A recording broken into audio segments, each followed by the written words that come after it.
Better Life Media, America's leading source for life improvement, presents Jim Rohn, Living an Exceptional Life.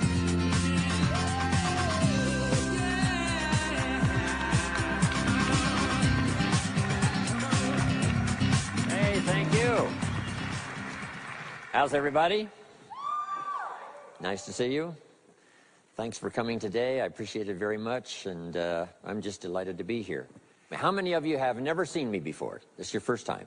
Wow, everybody. I keep thinking I'm famous, but I guess, that settles that. Anyway, nice to see you. I've got some interesting ideas to share with you. If you're ready, say I'm ready. And if you'll take some good notes, I got some lists for you to make that you can take home with you and ponder at later times. Some of the things I want to share with you. I was raised in southwest Idaho. My parents gave me an incredibly excellent start in my life, which I appreciated very much. But I quit school at age 19, unfortunately. My reasoning was, I'm smart enough to get a job. How much smarter do you need to be? And with that shallow thinking, I quit school, age 19, and got a job, went to work. A little while later, got married, started a little family, and I'm struggling and, trying to do my best. But it seems like each year I'm falling just a little bit further behind. Finally, age 25. The climax of my sort of, weariness with where I was, not doing as well as I thought I should. I hear a knock on my door, and I happen to be home alone. When I opened the door, there was a little Girl Scout about this tall selling Girl Scout cookies. And she gave me the finest sales presentation I've ever heard. Girl Scouts around the world, no better organization. And we've got these cookies, only $2, several flavors. And with a big smile, she very politely asked me to buy. No problem. I wanted to buy. Big problem. I haven't got $2 in my pocket. Now, I'm a grown man. I live in America. I've been to 1 year of college. I'm married. I've got a family. And I don't have $2 in my pocket. And I didn't want to tell her that. So I did what I thought was next best. I lied to her. I said, hey, look, I've already bought lots of Girl Scout cookies. I've still got plenty in the house that we haven't eaten yet. And she said, oh, that's wonderful. Thank you very much. And she leaves. When she leaves, I say to myself, I don't want to live like this anymore. I mean, how low can you get lying to a Girl Scout? I mean, that's about as low as you can go. But I promised myself that day I was going to start my search of finding opportunity, finding somebody who could teach me and coach me on doing much better for myself and for my family and for my future. And shortly after that, I met a most extraordinary man, very wealthy, but a friend of mine said, you've got to meet this man. He's rich, but he's easy to talk to. He's got a unique philosophy of business and life. And the more he told me about this man, the more I said, I've got to meet this guy. And shortly after that, I had a chance to meet him. Sure enough, when I met him, I was impressed. Obviously, he was rich, but he was friendly and easy to talk to. And I said to myself, if I could just get around someone like him, and if he would coach me, I would be willing to learn anything. I'd love to be like him. Well, my good fortune was he invited me to join his company, and over the next 5 years, my dream came true. He coached me and taught me how to turn my life from pennies to fortune. And he's not alive anymore, but I'd like to pay tribute to him one more time, Mr. Earl Schoaf, for the dramatic impact he had on my life, especially during that 5-year period. And so my whole life turned around. I made my fortune by the time I was 32, starting at age 25. And some of the ideas that I want to share with you today came from that 5-year experience.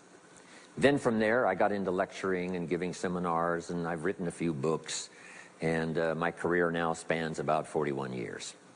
But I'll never forget the impact this gentleman had on my life with a few simple concepts that totally changed my life, changed my future, and changed everything. Jim Rohn's view of the 21st century. Here's number one: unprecedented opportunity. We not only have begun a new century, century 21, it's a new millennium. A millennium is a 1,000-year period. We've had 6 so far. This is the beginning of the 7th millennium, and some scholars tell us that this could very well be an extraordinary time for the human race, this 7th millennium. And there's probably a lot of good reason that that is probably true. Unprecedented opportunity. We've now got the technology. We pick up a telephone now and talk to somebody on the other side of the world. Transportation now is so easy. I get on an airplane in Los Angeles, and 13 hours later, I'm in Tokyo.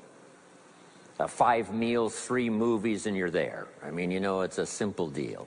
Anyway, we've got technology, we've got transportation, we've got all the rest, right? So this is going to be a time of unprecedented opportunity in every field you can imagine, every industry, every country. It's going to be the greatest period of opportunity time in the history of the human race, the 21st century, especially these opening years of the 21st century. So that's number one, unprecedented opportunity. Now here's the second note to take. Now also keen competition, because we now play the world game. And it's not just competition across the street and company to company and, you know, division to division and, you know, company to company. Now it's worldwide competition. A job now becomes available. Does it go to someone in Minnesota or someone in India? Worldwide competition. So now you've got to be ready to cash in on the opportunity, but you've also got to be ready for the competition. So I've got some interesting ideas on how to be prepared for both opportunity and competition in these opening years of the 21st century. Here's some of my best advice. Number one, you've got to have more than one skill. It's okay to have one skill, but I'm telling you, if you want economic safety for the future, especially this century, my personal opinion, you need more than one skill. We've seen people, right, the last 15, 20 years that only had one skill, worked for this company for a long time. The division the guy worked for got chopped, eliminated. Now he loses his job. Now he tells us he's in economic distress. Why would that be? Simple answer. He only had one skill. So for economic safety for the future, my personal advice, you gotta have more than one skill. In fact, it led me to my first fortune, and that was learning more than one skill. I started learning these extra skills in Idaho, where I grew up. I knew how to milk cows, but it didn't pay very well. Then someone gave me this incredible advice. If you want to lay the foundation for a future fortune, you've got to learn more than one skill. And I started that process age 25. Here's the first one, and I started part-time, a little sales job that I got. A product that I believed in, learned how to present it well enough for somebody to say yes, gave excellent service so that that would lead to multiple sales, and this little extra part-time job in sales absolutely started multiplying my income. From milking cows, now I've got this ability now to start getting customers, keep them serviced, and make some money in this extra skill. So now I've got 2 skills, milking cows and finding customers. Here's the next skill I learned, just to give you a quick list. Next was finding good people. If you've got a little enterprise going and you need some people, you have to just go look for them. And when I learned this skill, finding good people for my little enterprise, I couldn't believe how it drastically changed my income. My income now starts to multiply, not just increase. So now I've got what? 3 skills: milking cows, getting customers, finding good people. I'm on my way. Here's the next one that paid me big money, in case you're interested, and that's organizing. Organizing simply means getting people to work together. Big challenge, but if you learn this skill, getting people to work together, they pay extraordinary money. Here's the next one that really increased my income substantially, and that's promotion and recognition. Rewarding people for small steps of progress. I mastered this one. And here's the philosophy behind it. Be so busy giving other people recognition you really don't need it for yourself. I mastered this. Guess what it pays? Big money. Let me just give you one more, and it's in 3 parts. And that's communication. Learning to affect other people with your language. Of all the things not to be lazy about, it's language, because words can work miracles. And communication I found in 3 parts. Here's number 1, training, showing somebody how the job works. Showing somebody how the business works. We call that training. I got good at that, paid big money. Here was the next one, teaching. Teaching people how life works. Teaching people how to set goals. Teaching how to become a leader, manager, entrepreneur. Stepping up to the higher opportunity and better challenge. This one paid me extraordinary money. But this one paid the best. Learning to inspire. Helping people to see themselves better than they are. So I've got how many skills, right? A big long list. So, safety, economic safety for the future, especially the opening years of the 21st century. Learn more than one skill. Here's number 2. It would be good to learn more than one language. Some of my business colleagues who speak 3 or 4 languages earn $3-4 million a year. One of my friends, Leon Weisbein from Russia, I remember when he was making $3 million a year, he spoke 3 languages. Here's what he said, I think I'll learn another language, make another $1 million. Those extra languages are so valuable. When I travel the world, I got to find somebody that knows more than one language, or I'm in deep trouble. If you think the time has passed you by to learn that 2nd, 3rd language, make this note. You heard it from Jim Rohn. Give it as a gift to your children. The 2nd language. Maybe that'll inspire them to learn the 3rd language, and then no telling where it might go from there. I asked a school teacher one time, how many languages can a child learn? Here's what she said, as many as you will teach them. They don't lack capacity, they don't lack intelligence, they certainly don't lack curiosity, they only lack a teacher. So you got my good advice now? More than one skill, more than one language, here's the rest. Learn the simple economic formula that works for everybody, and I can give it to you in just a couple of sentences. A simple economic formula, kids can understand it, anybody can understand it. Anybody that wants to get paid, here's the language for your notes. We get paid for bringing value to the marketplace. That's as simple as you can put economics. Anybody that wants to get paid. You get paid for bringing value to the marketplace. The marketplace is the people.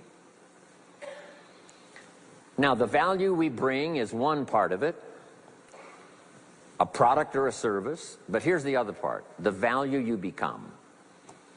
So just off to the side, put the value is 2 parts. The value you bring, like a product. If you manufactured it, you might keep improving the product. If someone else manufactured it and you're out selling it, they probably keep improving the product. But this is the one you have to work on yourself. The value you become, like an entrepreneur, a leader, a teacher, supervisor, manager. What you become also pays much more than what you bring. Once I understood that, then here's what my mentor said.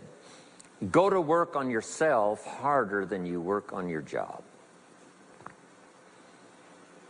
If you work hard on your job, you can make a living. Then, he said, if you work hard on yourself, you could make a fortune. So I worked hard on my job and made a living, but I learned, starting with those extra hours per week, learning these extra skills, I started working on myself. And here's a philosophical phrase everybody should take home. Here it is. Success is something you attract by becoming an attractive person. Success is not something you pursue. It's what you attract by becoming attractive. By becoming attractive to the marketplace. What would do that? Multiple skills, multiple languages, and then some of the things I'm going to talk about the rest of the seminar. So, now what else would help you to be attractive to the marketplace besides more than one skill and more than one languages? I've divided it into five simple, basic fundamentals of ideas to ponder and think about that will increase your value to the marketplace. Could perhaps, like it did for me, multiply your income by 2, and then multiply it by 3, and then multiply your income by 4, and then by 5. And once you get there, it's not that difficult to multiply it by 10, because all you have to do is make sure you become more valuable and more valuable and more valuable. You don't have to work on the economy, because here's the first note. Each person's income is determined primarily by their philosophy, not by the economy. Once I understood that, then I said, well, I don't have to go to work on the economy. And the answer was no. You only have to go to work on yourself to make yourself more valuable. So now here's 5 things I want to share with you. And the first one is your personal philosophy. What could get you more prepared and ready for cashing in on the opportunity of the 21st century? And here's the first one, personal philosophy. Your personal philosophy is like a guidance system that helps you make decisions what to do, what not to do. From the information you get and what you learn and what you know, we decide.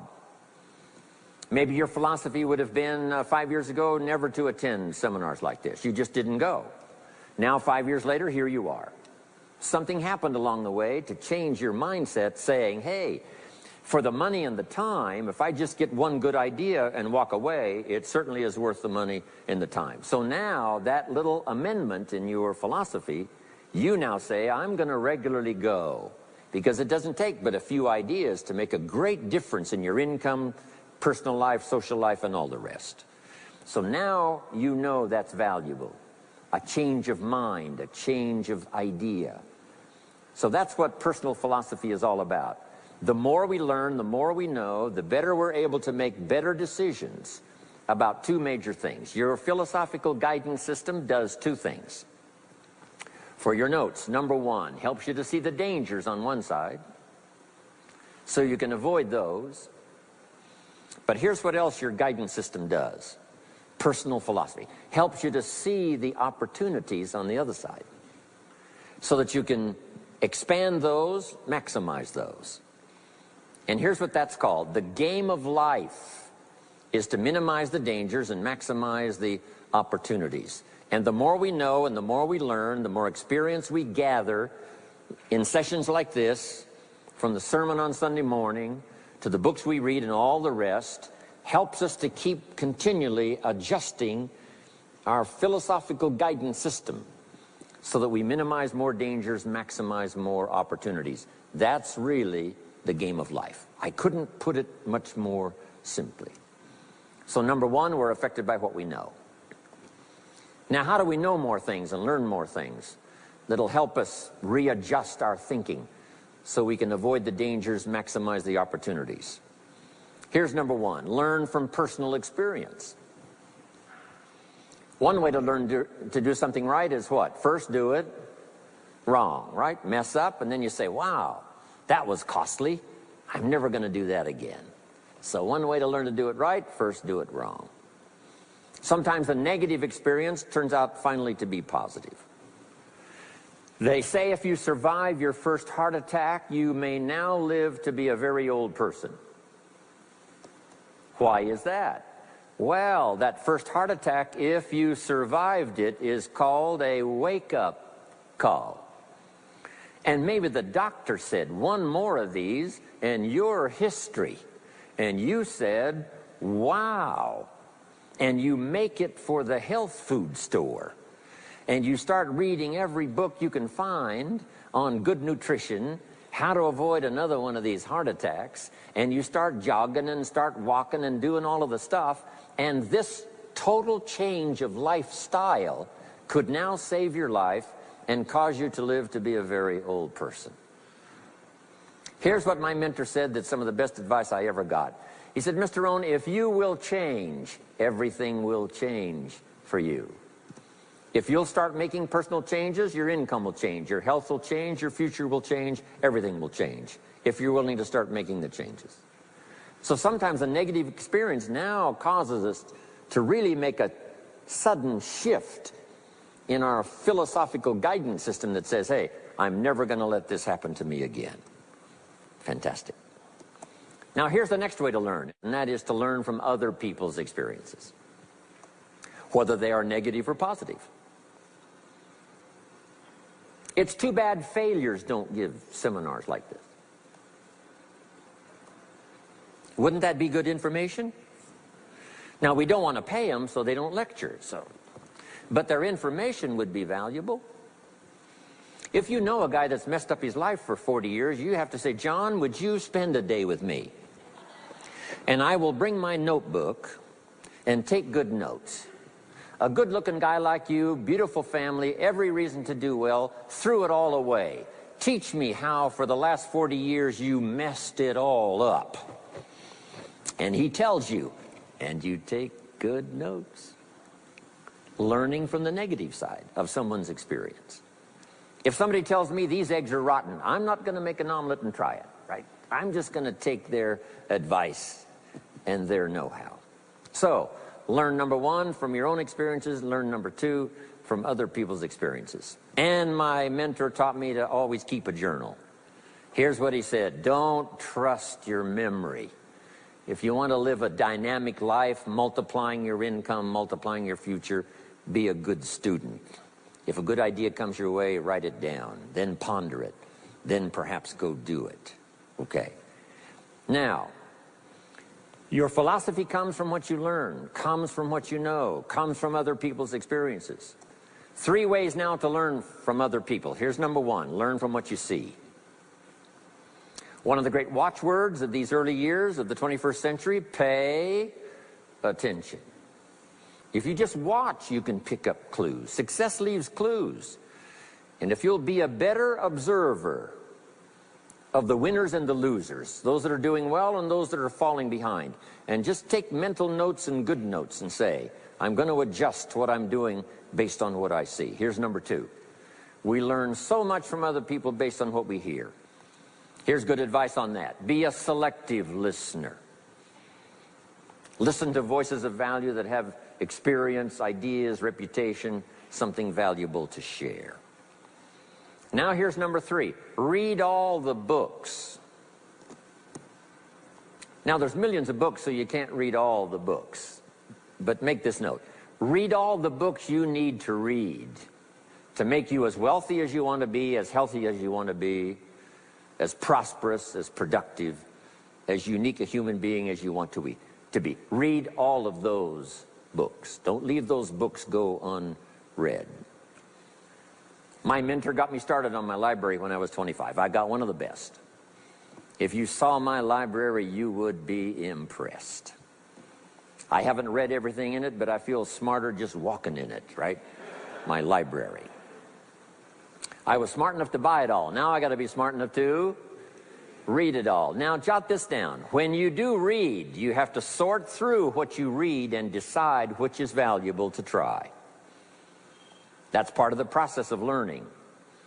Gathering information and sorting through it. One, the information that would apply to you, and what you think would be valuable based on your current philosophical opinion. So read all the books. Our lives are greatly affected by what we learn and what we know.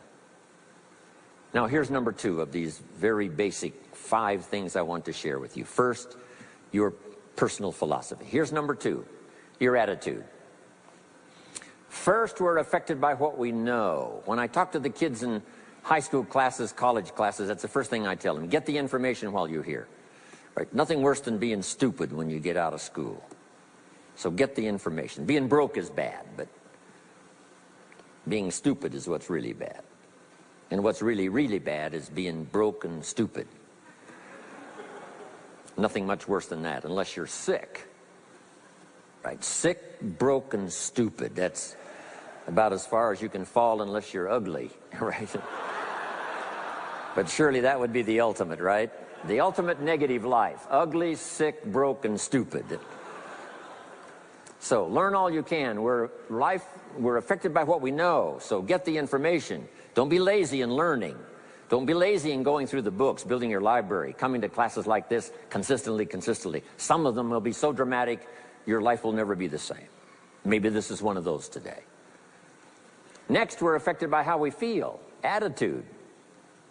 This is the emotional part. We need the intellectual part to set sail. So as the winds blow, we can still get where we want to go. Redefine, keep strengthening our psychological and philosophical guidance system. But now we're also affected by the emotions. That's the power. And jot these notes down as I hurry along now. 4 things to consider on attitude and how you feel. Here's number 1. It's how you feel about the past. It's important to make the past useful. Past experience, even past losses, past failures, as well as successes. To review it and go back over it, see where you went wrong, correct that, invest that now in the future. Don't live in the past, and don't carry the past around like a burden, but simply use your past as one of your mentors to help refine mistakes, make some changes that you can invest now in the future. Here's the second attitude. It's how you feel about the future. We look back for experience, but number 2, we look forward for inspiration. Now, where does the inspiration come from? Looking forward. Here it is, learning to set goals. Number 1, decide what you want. Takes more than 5 minutes. Take some time and decide what you want. Where do you want to go? What do you want to do the next 10 years, 20 years? What would you like to become? How many skills would you like to learn? What are the books you want to read? How about the people you want to meet? The cities you want to visit? Experiences you'd like to have over this next period of time? Start thinking about all of that. Here's the next key. Write it all down. Building a life is like building a house. You wouldn't start building the house until you had it finished. Wouldn't you look foolish starting to build the house if it wasn't finished first? What if you were laying bricks and somebody came by and said, "What are you building here?" And you said, "I have no idea." See, they would take you away to a safe place. So building a life is a lot more important than building a house. And yet people treat it so carelessly and so casually about planning and making plans for what they want their life to work out to be.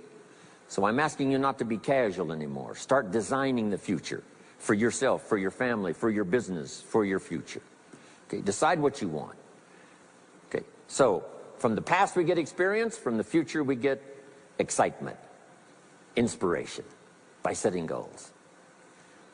Now here's the next advice. Put everything on your list of goals. Little things, insignificant to someone else but important to you. A goal list is important. You don't have to publish it in the local newspaper. My Japanese friend, Toro Ikeda, San Jose, California, put on his first list, a Caucasian gardener. I said, go Toro. Back then everybody had a Japanese gardener. He said, no, I'm Japanese. I want a Caucasian gardener. I like that. So set goals. Set the goals that'll turn you on, goals that'll get you excited. Put everything on your list. Now, here's the next attitude. It's very important how you feel about everybody. If you want to be a leader extraordinaire, here's what you learn. Each of us need all of us. One person doesn't make an economy. One person doesn't make a symphony orchestra. It takes all of us for each of us to be successful. Each of us need all of us, and all of us need each of us. Each gift is important.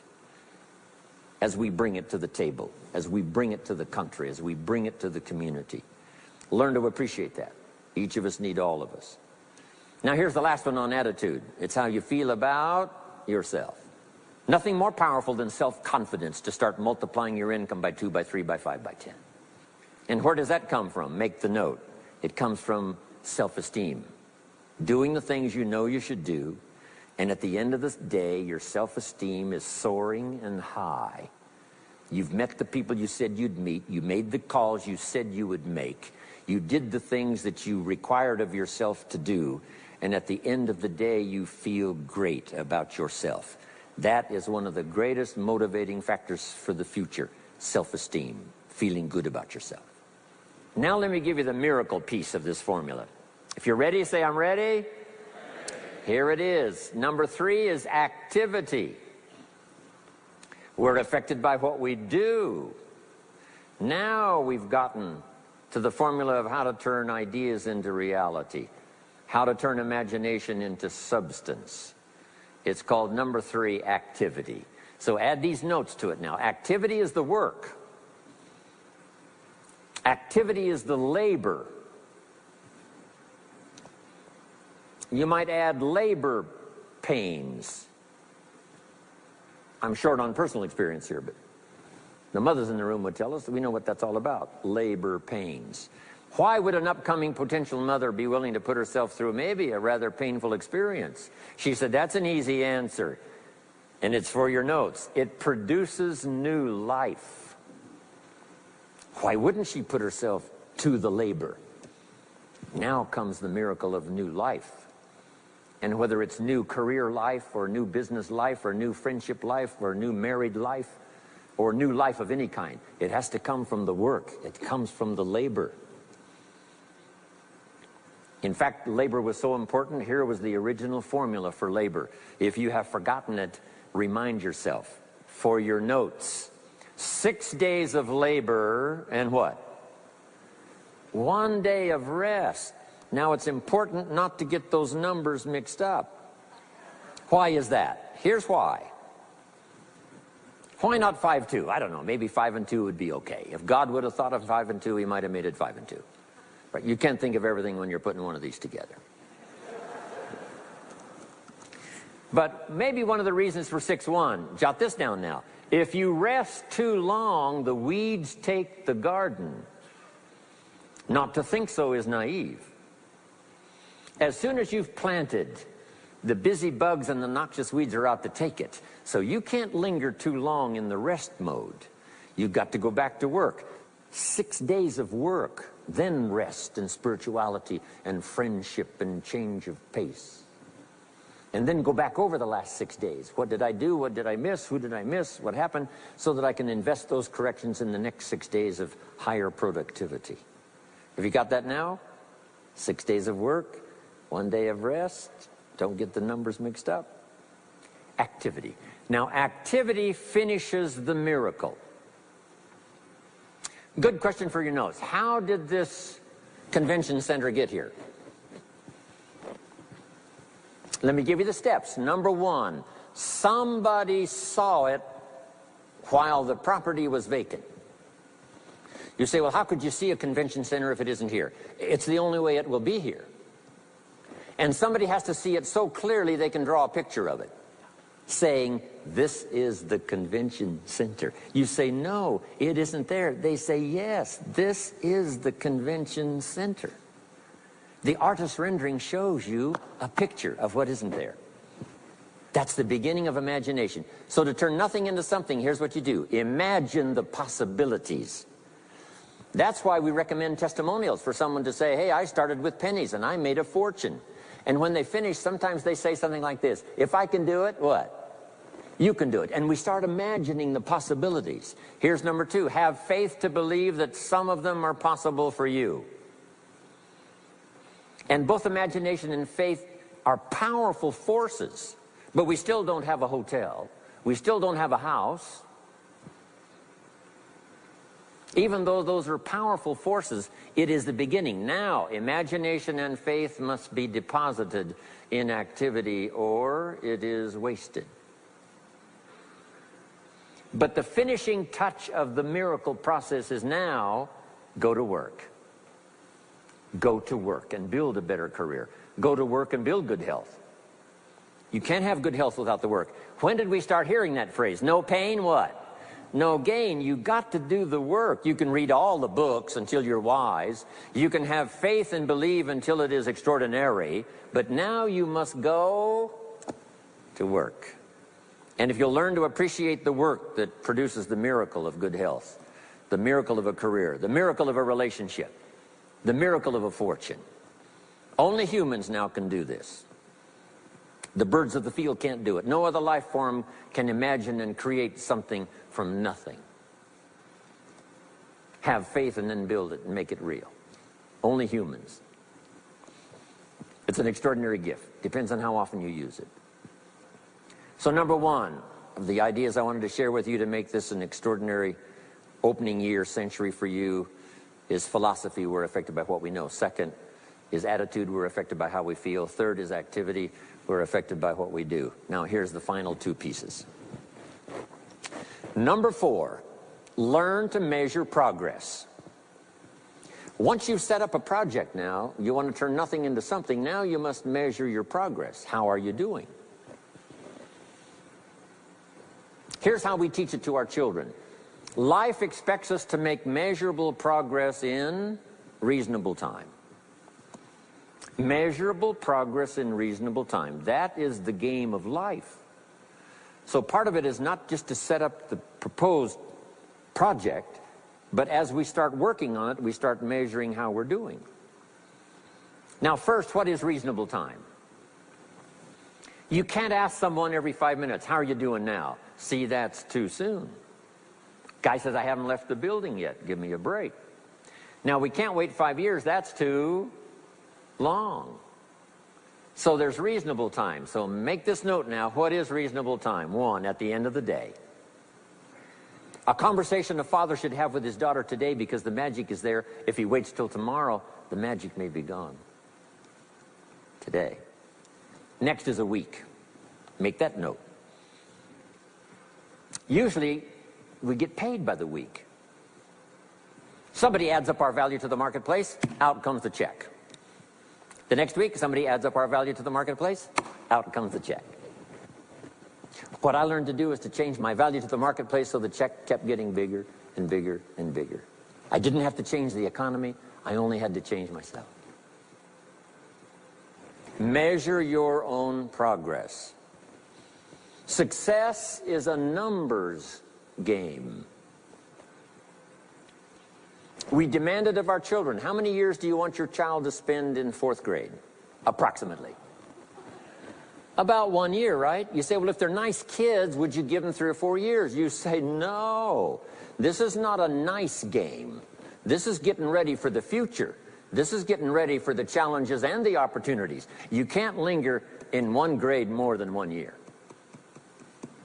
Now make this note.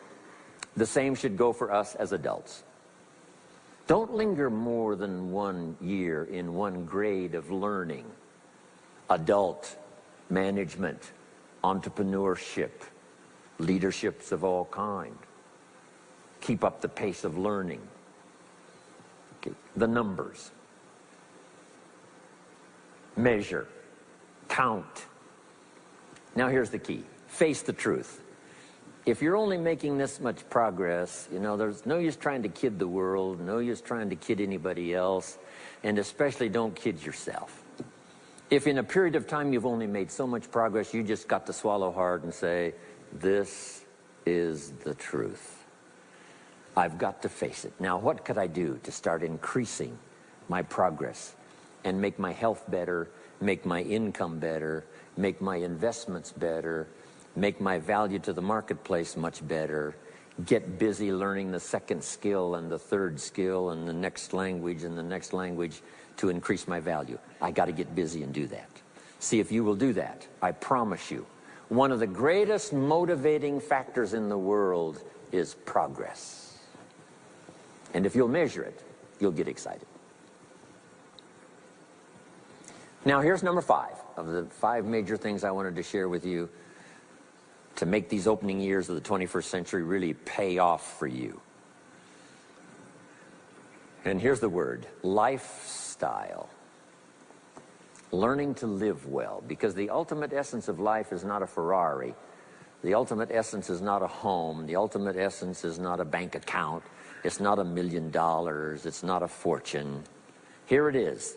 The ultimate essence of life is learning to live a good life. That's the key. Whether you have modest resources or whether you have mega millions, either way, the real key is learning to live a good life. And so in my closing 5 minutes, let me give you what I think is a good list. Now, this is the short list. In other presentations, I cover a longer list, but this is called Jim Rohn's short list for living the good life. Here it is. Number 1, productivity. You really won't be that happy if you don't produce. And here's the next bit of advice on that. Produce to the max if you possibly can. To produce a little is okay. To produce enough is okay. To produce some to get by is all right. But why not try productivity to the max? Andrew Carnegie, who built the steel industry back in the 30s, here's what Andrew said.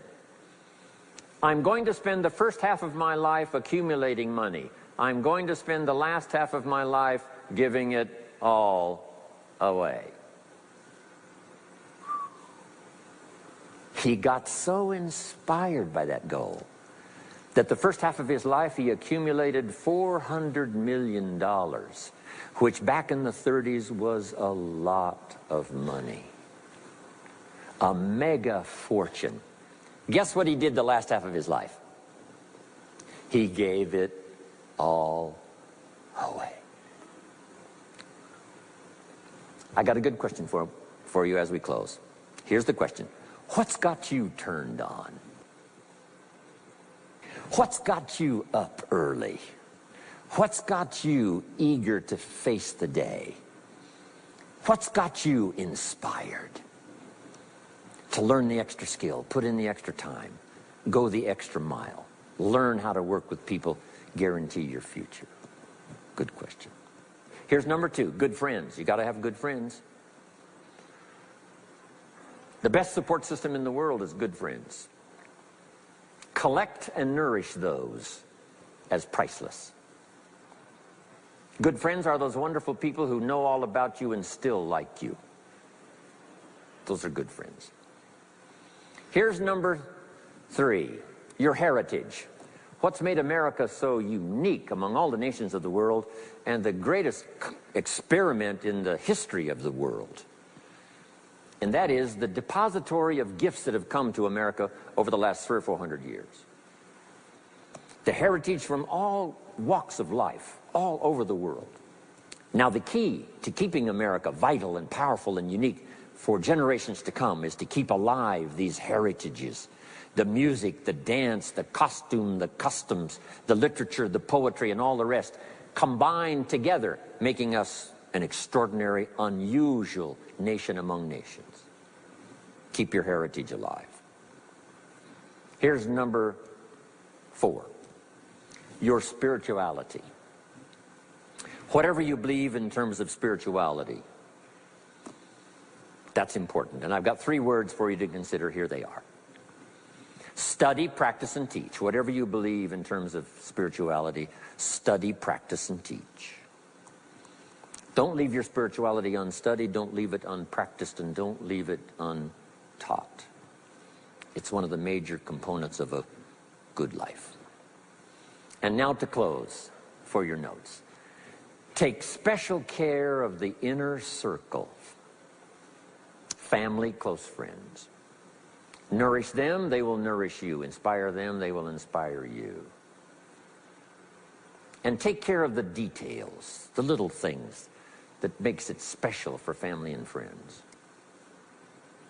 When my father was still alive after my mother died, my father lived about another 7, 8 years. When I used to travel, I would try to call him while he was having breakfast with the farmers, southwest Idaho. Make a special day. If I'm in Israel, I got to get up in the middle of the night. But I call in the middle of the night, Papa, I'm in Israel. And they would bring him the phone in this little cafe called the Decoy Inn. And Papa would say, Israel, son, how are things in Israel? And he'd talk real loud so everybody could hear. Right? Say, Papa, they gave me a reception last night on the rooftop overlooking the Mediterranean. He'd say, overlooking the Mediterranean.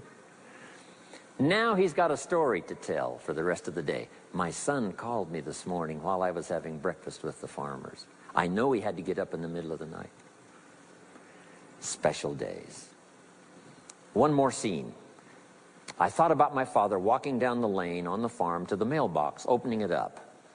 And this is for your notes. Make sure the mailbox is not empty. My father lived to be 93.